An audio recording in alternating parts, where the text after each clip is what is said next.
कौन पर फर्क पड़ेगा। तो इस प्रकार से जब सम्यक दर्शन हो गया है तो सम्यक दर्शन सहित जितने भी जीव है वे सारे जितने भी उसके उनके निमित्त से कार्य बनते हैं तो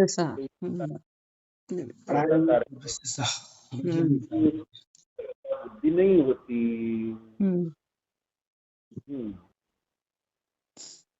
इस अपेक्षा से उसको उदासीनी कहा, विश्वसाई निमित्त कहा है।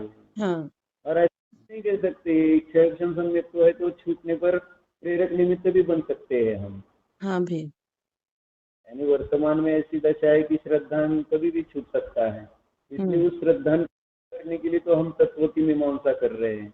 न्याय से तत्व का निर्णय करने से फिर अपना जो श्रद्धान है वो दृढ़ होगा, फिर हम कभी भी किसी भी कार्य के प्रेरक निमित्त नहीं बनेंगे। और ये नियम ले लो कि अभी मैं किसी भी कार्य का प्रेरक निमित्त नहीं बनूंगा। सम्यक दर्शन उत्पन्न होने पर वो नियम ही बन जाता है, क्योंकि सम्यक दर्शन के साथ ही उसकी व्याप्ति है रसा निमित्त की, और मिथ्या दर्शन के साथ ही प्रेरक निमित्त की व्याप्ति है। जो मिथ्या दृष्टि वह प्रेरक निमित्त, जो सम्यक दृष्टि वह विश्वसा निमित्त। उसके निमित्त से जितने भी जो कार्य होते, जैसे अरिहंत की दिव्य ध्वनि, वह अरिहंत भगवान दिव्य ध्वनि के विश्वसा निमित्त की प्रेरक निमित्त विश्वसा।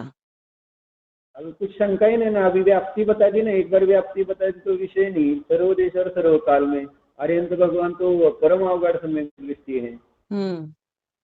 तो सम्यक दृष्टि शब्द आया, अरिहंत आया शब्द, तो विषय नहीं बनता प्रेरक निमित्त का। वो तो सिर्फ एक में बनता है प्रेरक निमित्त, बाकी के दोनों नहीं बनता है। और कहा तो उच्चार से कहा गया, यानी दशा वाले ज्ञानी भी है, चौथे पांचवें छठे गुणस्थान वाले, उनको उच्चार से कहा, या अरिहंत को भी उच्चार से कहा। उच्चार से, व्यवहार से नहीं कह रहा हूँ। हाँ ठीक, अंतर है उच्चार और व्यवहार में। तो प्रेरक निमित्त तो होता ही नहीं, इसलिए कहा ना, क्योंकि ऐसे विकल्प नहीं होते ना ज्ञानी के। पर द्रव्य को करने के। इसलिए अब अगर ये अपने अंदर में श्रद्धान है तो जो जो कार्य जब जब जहाँ जहाँ जो हो रहे हैं अपने निमित्त से, तो उसमें कर्तृत्व भाव आएगा नहीं।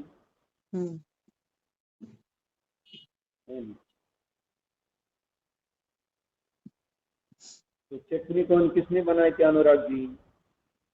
उदासीन निमित्त की। क्या भैया? चटनी किसने बनाई थी? चटनी किसने बनाई थी? प्रणीता जी, उसमें उदासीन निमित्त है कि प्रेरक निमित्त है? विश्वसा निमित्त है ना। विश्वसा निमित्त के प्रति हम इष्ट अनिष्ट भाव करते हैं क्या? कभी कभी आपने धर्म द्रव्यों को गालियां दी है क्या? नहीं। अधर्म द्रव्य, आकाश द्रव्य, काल द्रव्य को कभी आप गाली देते हो क्या? नहीं। हो गया कार्य तो नहीं देते। क्यों? वो तो उदासीन निमित्त है, वो थोड़ा करता है कार्य। उसकी ओर हमारा उसकी ओर ध्यान ही नहीं रहता है। उदासीन निमित्त की ओर अपना कुछ, यानी अपना विकल्प भी नहीं चलता है। जैसे हम गमन कर रहे तो हमें कहाँ ये भाषित हो रहा है कि धर्म द्रव्य मुझे उसको उदासीन निमित्त है, या हम यहाँ से वहां जाते हैं वो धर्म द्रव्य ने मुझे लेकर गया, ऐसा कोई हम धर्म द्रव्य के प्रति न राग करते हैं न द्वेष करते हैं।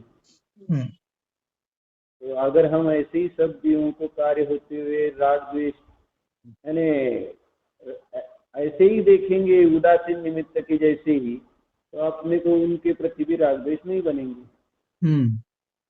केवली के ज्ञान में तो सभी जीवों के उदासीनता ही भाषित होती है, क्योंकि ये तो प्रेरकता तो केवल उसका विकल्प है, असद्भूत विकल्प है। जैसे वो समय घर की 22 नंबर की गाथा में कहा, ये मैं और ये मेरा, इस प्रकार से कहता है ना, तीनों काल संबंधी तीनों प्रकार के परिग्रह को मैं और मेरा। आत्म विकल्प ऐसा मूढ़ जीव ही आचर यम तो असंभूतम आदवी अपम करेदि सम्मूढ़ो भूदर्थम जानन्तो न दुपरेदि तमसंगूढ़। अज्ञानी जीव इस प्रकार से विकल्प करता है परद्रव्य को करने के। समझ में आया? डॉक्टर प्रेरक निमित्त की उदासीन आप जिसकी मानते नहीं चीजें हैं, लेकिन चलो उदासीन। तो हर जगह अपने को उदासीन निमित्त रूप से देखेंगे तो फिर अपने जीवन में शांति रहेगी। बस जैसे काल द्रव्य है, कर नहीं कुछ रहा, परिवर्तन नहीं, सभी द्रव्यों का परिवर्तन हो रहा है और काल द्रव्य है। ऐसे यहाँ पर जो जो द्रव्य जिस जिस रूप से अपने अपना कार्य परिणम रहा है, बस हम है और हमारा कार्य उस कार्य को देखते हुए जानने देखने का मात्र ही है, बाकी कुछ नहीं। इसलिए वह सम्यक दृष्टि है। करने भोगने के विकल्प नहीं है उसके उस विषय संबंधी। एकत्व नहीं, ममत्व नहीं, स्वामित्व नहीं, तादात्म्य नहीं, तन्मयता नहीं, आधार आधेयपना नहीं। सम्यक दृष्टि अपने को सबसे पृथक रखता है। विश्व में जितने भी जो भी जिस भी द्रव्य के कार्य हो रहे हैं उस सबसे अपने को भिन्न देखता है। और एकमात्र सभी द्रव्यों के साथ अगर उसका संबंध कोई है तो कौन सा? ज्ञायक। बस ज्ञेय ज्ञायक संबंध है। ज्ञेय है, ज्ञायक हूँ, इसके अलावा दूसरा कोई संबंध वो जोड़ता नहीं। प्रवचनकार की 200 नंबर की गाथा टीका पढ़ना, उसमें आया है विषय। अच्छा, यानी प्रतिज्ञा का निर्वहन करते हुए उपसंहार कर रहे 200 नंबर की गाथा में, उसमें इतनी ज्ञायक की बात आई। अच्छी आई, टीका बहुत अच्छे है उसमें।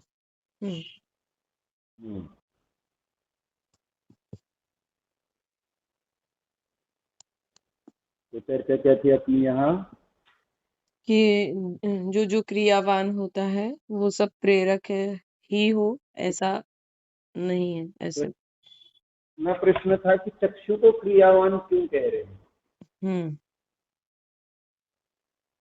चक्षु को क्रियावान कह रहे हैं ना यहाँ, और चक्षु क्रियावान भी प्रेरक निमित्त नहीं है, ऐसा कह रहे हैं। तो उसका अभिप्राय क्या है? चक्षु को क्रियावान क्यों कह रहे हैं? क्योंकि चक्षु में हलन चलन होता है, इसलिए। बाकी इंद्रिया हलन चलन नहीं करती, नाक कान, ये कहना है। मैंने आंखें हिलती। क्रियावान माने जरा हलन चलन करने जैसा है ना। हाँ, यहाँ से क्रियावान का अर्थ वही होता है ना, हलन चलन। हाँ, एक स्थान पे। हाँ, तो आंखें की पुतलियां वगैरह सब हिलती है ना, और उसके निमित्त से रूप का ज्ञान हो रहा है। तो यहाँ पर वो शंकाकार यही कह रहा है कि आंखें भले ही क्रियावान हो तो भी वह रूप को जानने में प्रेरक कारण नहीं है, उदासीन कारण ही है। इसलिए जो जो क्रियावान वह प्रेरक, ऐसा हम नहीं कह रहे हैं। लेकिन प्रेरक कारण आगम में कहे हैं, इतना हमको, और प्रेरक में क्रिया की मुख्यता होती है, ये हमको कहना। और इस प्रकार से 2 प्रकार के निमित्तों के भेद अगर किए हैं तो आपको ये मानना चाहिए कि प्रेरक निमित्तों के कारण कार्य हुआ करते हैं। जैसे हवा नहीं चल रही है तो कागज नहीं उड़ रहा है, धर्म द्रव्य है यहाँ पर, लेकिन हवा चलने पर ही तो कागज उड़ेगा ना। तो उसमें उदासीन निमित्त तो जबरदस्ती कुछ नहीं कर रहा है, लेकिन प्रेरक निमित्त ने तो उसका कार्य बदला ना।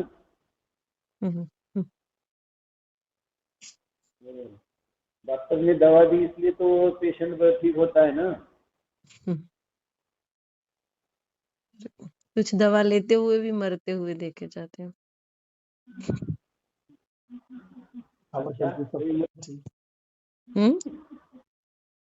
दवा लेते हुए भी मरते हैं, सही बात है। तो इसलिए सामान्य रूप से तो यही भाषित होता है कि डॉक्टर कुछ करेगा। यानी डॉक्टर को हम प्रेरक निमित्त सोच कर जाते हैं उनके पास, यही अपनी गलती हो जाती है। और फिर कुछ अच्छा हो गया तो ठीक है, लेकिन अगर प्रतिकूल हो गया वो डॉक्टर का इलाज, तो फिर डॉक्टर के प्रति द्वेष हो जाता है। ऐसा है।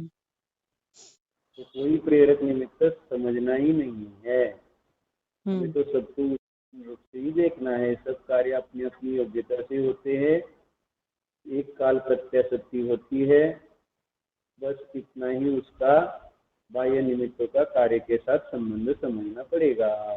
नहीं तो फिर हम भी उनके जैसे ही उस अनंतर पूर्वक्षण, और जैसे हम कहते हैं ना कि समझो कोई अपना इष्ट है संयोगी और वो बीमार हो गया और फिर उसको डॉक्टर के पास ले गए और फिर वो रोग ठीक होने की जगह बढ़ गया या इष्ट का वियोग हो गया, तो फिर हम क्या बोलते हैं, डॉक्टर ने सही तरह से दवाई नहीं दी, सही तरह से इलाज नहीं किया। तो हमें भी उस अनंतर पूर्वक्षणवर्ती पर्यायगत योग्यता में अनेक प्रकार की योग्यता मानी, जिससे निमित्त कुछ उसमें बदल करेगा। यानी जैसे आज ज्ञानी जी अनंतर पूर्व शंका करके वही शंका चल रही है ना, वो नया मत यही चला है ना कि अनंतर पूर्ववर्ती पर्याय में अनेक प्रकार की योग्यता होती है और जैसा बाह्य निमित्त मिलता है वैसा कार्य होता है। उसके अनुसार ही कार्य। और हमारी सोच भी ऐसी ही है, यानी वस्तु के अनंतर पूर्व क्षणवर्ती पर्यायगत उपादानगत योग्यता को हम कभी विचार में लेते ही नहीं है, और हमारा सब जो कार्य चलता है वह निमित्त को जुटाकर उस योग्यता को बदलने का चलता है।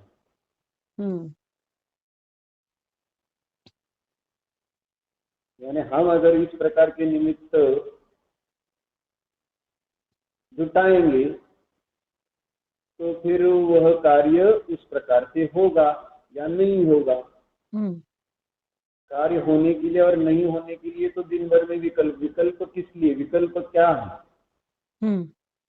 विकल्प माने निमित्तों का जुटाना और हटाना, इसका नाम विकल्प है, दूसरा और कुछ नहीं। कार्य है दिमाग में और उस कार्य को करने के लिए निमित्त को जुटाना और हटाने का जो विकल्प विचार, उसी का नाम विकल्प है।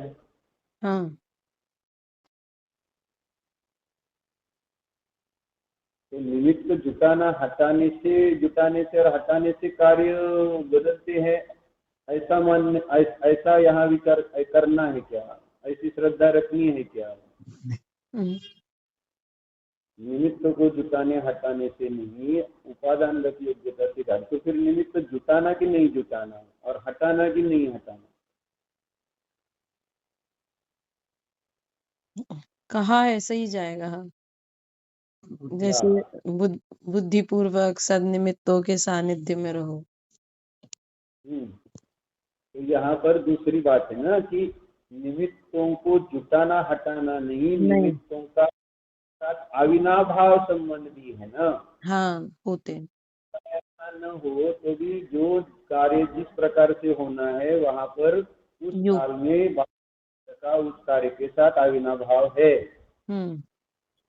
लेकिन हमने जो निमित्त जुटा है वही उसका भी अविनाभाव है, लेकिन अपने विकल्प के अनुसार नहीं है, ये समझना पड़ेगा। तो हमने किसी तो जैसे वो द्वारका नगरी न जले ऐसे विकल्पों से उन्होंने शराब फिकवा दी थी, तो वो विकल्प तो उनका था, लेकिन जो कार्य द्वारका नगरी जलनी थी तो उसका उसके साथ जो निमित्त नैमित्तिक संबंध आदि नेमिनाथ भगवान के ज्ञान में झलका था, तो वहां पर उसकी उसी प्रकार की योग्यता और बाह्य काल शक्ति उस शराब की थी होने की, यानी शराब के निमित्त से द्वारका नगरी जलेगी। तो अब अज्ञानी जीवों ने क्या किया था कि उस शराब को फिकवा दिया था और क्या सोचा था कि मैंने ये फिकवा दी है हमने, तो अब द्वारका नगरी जलेगी नहीं।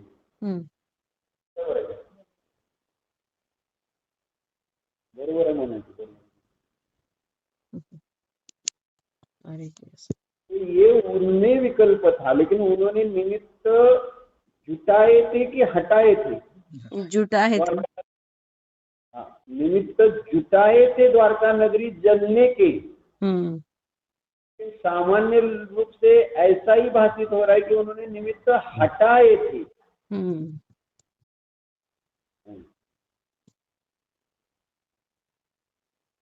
जैसे किसी की मौत आनी है, मरण आना है, मृत्यु आना है, तो उसको डॉक्टर के पास ले जाकर मारते हैं कभी कभी। कोरोना के टाइम तो डॉक्टर को हम मानते क्या निमित्त मरने का? नहीं मानते। किसी चोर ने अगर चाकू मार दिया, गोली मार दी, तो हम उसको निमित्त मानते हैं। लेकिन डॉक्टर को क्यों नहीं मानते? फिर डॉक्टर ने हमारे पेशेंट को नहीं मारा है, क्योंकि वो बचाने के अविनाभाव रूप से निमित्त रूप में विद्यमान लोक में देखा जाता है, इसलिए। बस इतना ही। नहीं तो वास्तव में देखा जाए तो वो उसका निमित्त बना है ना मरने में भी। एक काल प्रत्याशक्ति की अपेक्षा। हाँ। फिर चोर की गोली ऐसा हो, ऐसा थोड़ी है। चाकू की गोली ऐसा थोड़ी है। लेकिन हमारे एक इसलिए कहा ना, अज्ञानी जन के ये सारे विकल्प है, इसलिए वस्तु स्वभाव को आगे इतना बड़ा विचार अपना हो जाना चाहिए। हमारे विचार इन निमित्तों के कारण इतने संकुचित हो गए हैं, और इस संकुचित विचार, इन संकुचित विचारों के कारण ही तो हम में राग द्वेष बनते हैं। अगर हम बुद्धि को फैलाते हैं, विस्तारते हैं, तो फिर अपने को कहीं पर भी ऐसे इष्ट अनिष्ट परिणाम बनने का अवकाश ही नहीं रहे। इसलिए बुद्धि बड़ी करनी चाहिए, बड़ी, नैरो माइंडेड नहीं, ब्रॉड माइंडेड होना चाहिए। और जब हम निमित्तों पर आरोप करते हैं, माने नैरो माइंडेड हो गए अनुराग जी हम। तो नैरो माइंडेड जो होते हैं उनमें ही ज्यादा संक्लेश, यानी नैरो माइंडेड माने संक्लेश माइंडेड।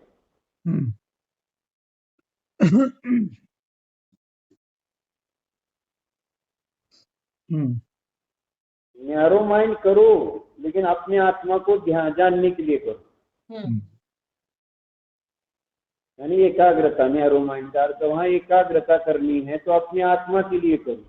जितनी एकाग्रता करके हम पर के प्रति दोष देते हैं, उतनी एकाग्रता अपने को, अपनी आत्मा को जानने के लिए करना चाहिए। पर के प्रति इतना कषाय उत्पन्न होता है तुरंत, और अपने प्रति उतना क्यों नहीं आता है परिणाम? जितनी तीव्रता वहां है उतनी तीव्रता यहाँ क्यों नहीं आती अंदर अंतरंग में? वो तो अनुभव करने के लिए बस अपना ही विचार करो, मैं बाकी किसी का मत विचार करो। मैं एक शुद्ध चैतन्य स्वरूप आत्मा ज्ञाता भावी, इतना मात्र विचार हम कर सकते हैं। और बाहर में ब्रॉड माइंडेड रहो, स्वयं नैरो माइंडेड और सबके लिए ब्रॉड माइंडेड। और उल्टा हो गया है, अपने लिए ब्रॉड माइंडेड और बाकी के लिए नैरो माइंडेड।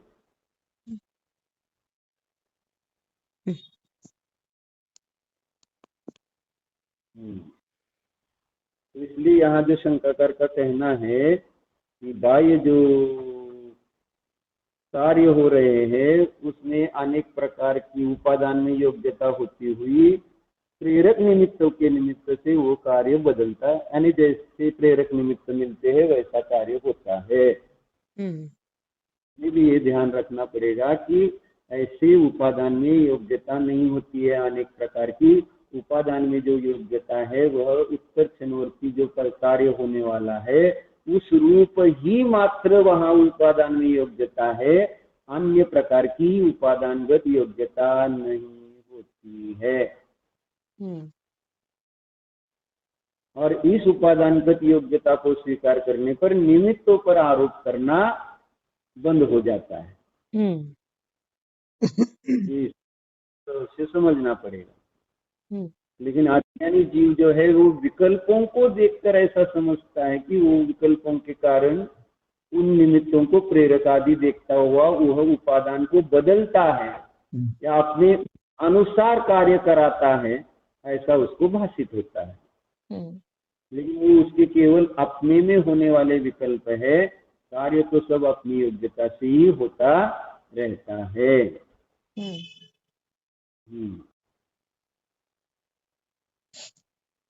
लेकिन अभी वो जल्दी स्वीकार नहीं होता श्रद्धा में।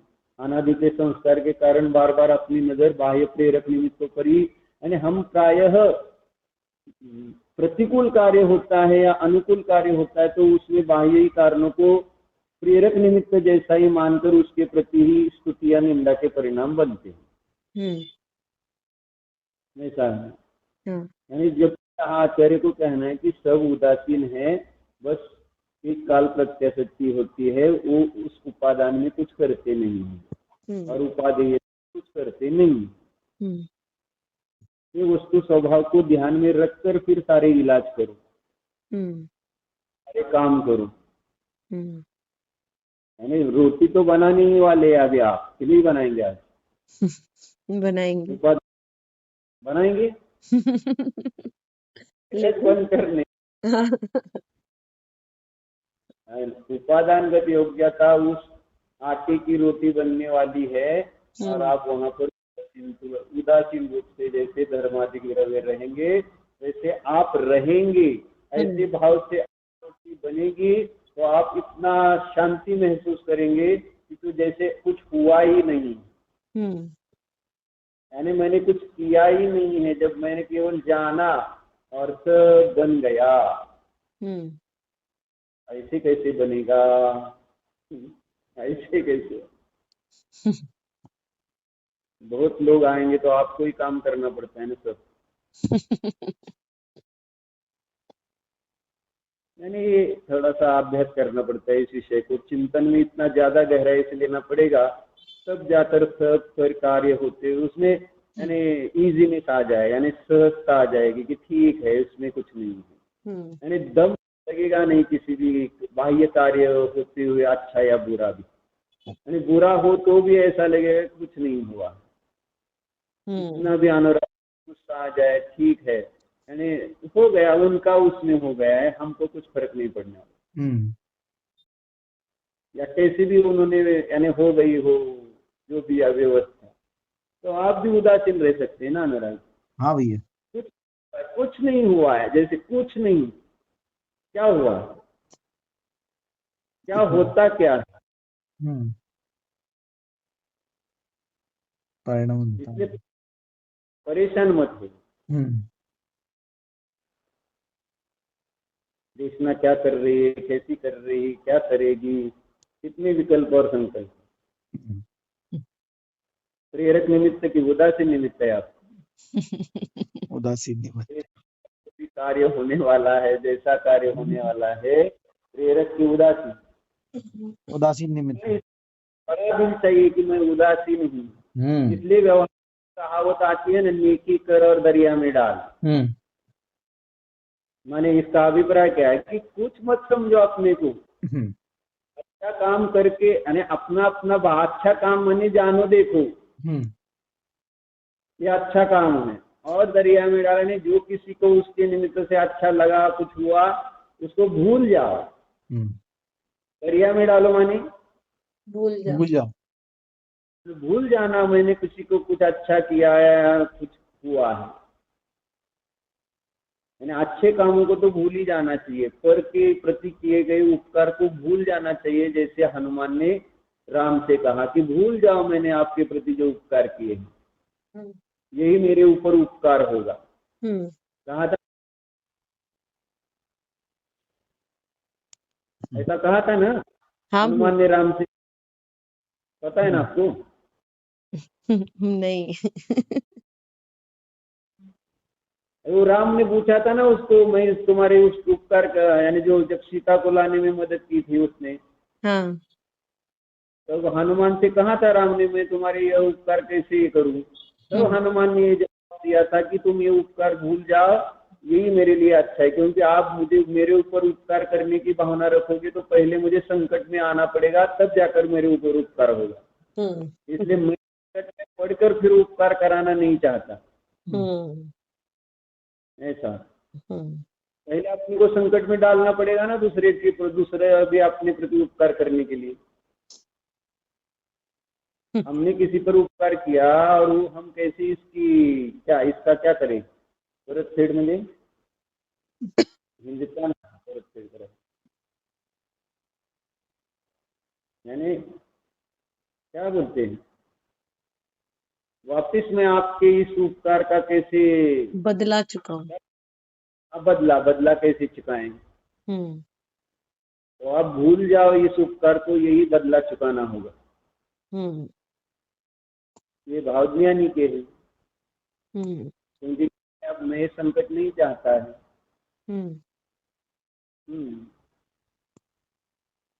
इसलिए सभी अच्छे कार्य है तो उसमें हमेशा अपने को उदासीन मानो, और अगर अपने से कुछ गलत कार्य हुआ है तो कहना सामने वालों कि हाँ मैंने गलत किया है, मुझे माफ कर दो या मुझे सजा दे दो। बराबर है ना? हाँ भैया। लेकिन ऐसा होता नहीं, उल्टा होता है।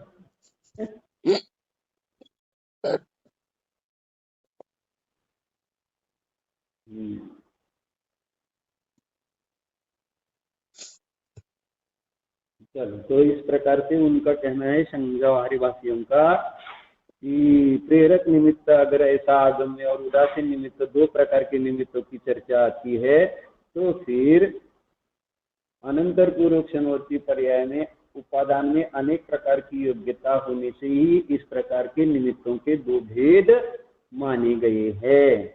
ऐसा आपको स्वीकार करना पड़ेगा। ये आगम से हम बता रहे हैं, अपने मन से नहीं। अब आगे, इसलिए उन्होंने फिर वो चक्षु का उदाहरण दिया कि क्रियावान होते हुए भी वह कोई प्रेरक हो ऐसा नहीं है। वह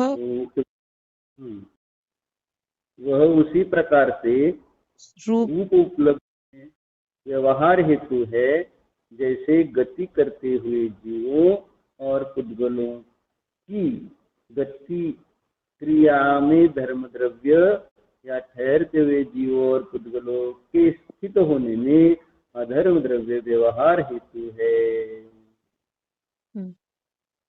इष्टोपदेश में नाद्यो विज्ञत्वमायाति इस कथन, यह कथन ऐसे ही क्रियावान पदार्थों की व्यवहार हेतुता को धर्म द्रव्य के समान बतलाने के लिए किया गया है। क्या कह रहा है वो?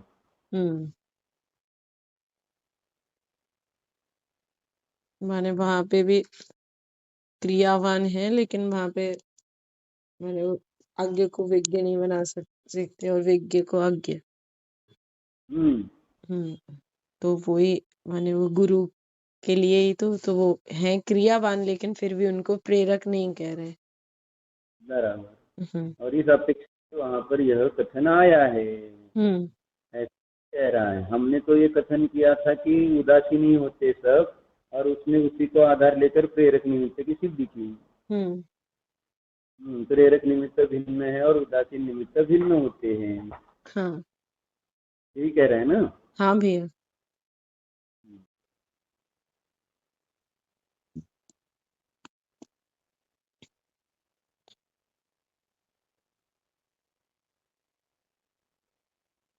आगे पढ़ूंगे भैया?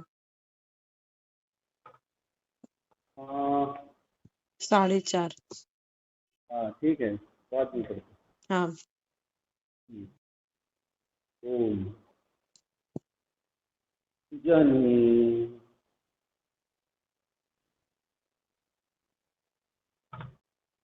मैं मात्र ज्ञाता ही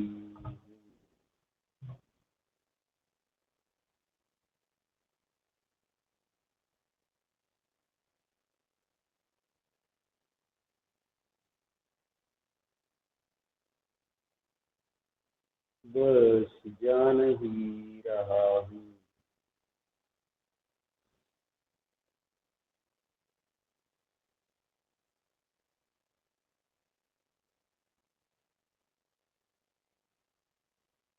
स्वयं को जानते हुए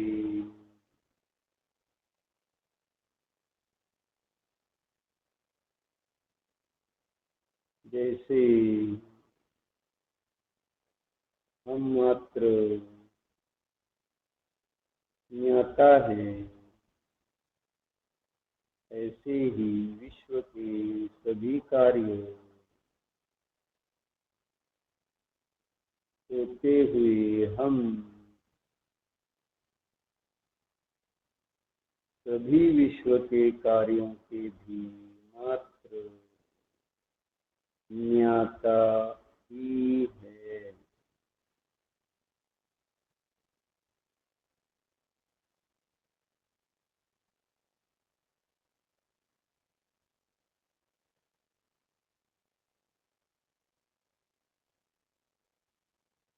मैं शाश्वत ज्ञाता ही हूँ।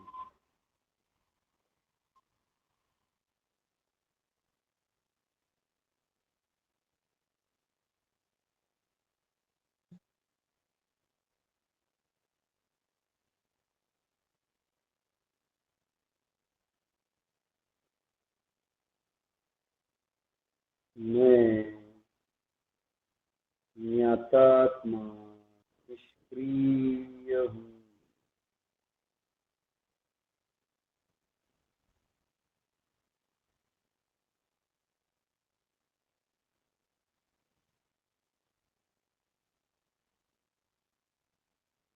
ओम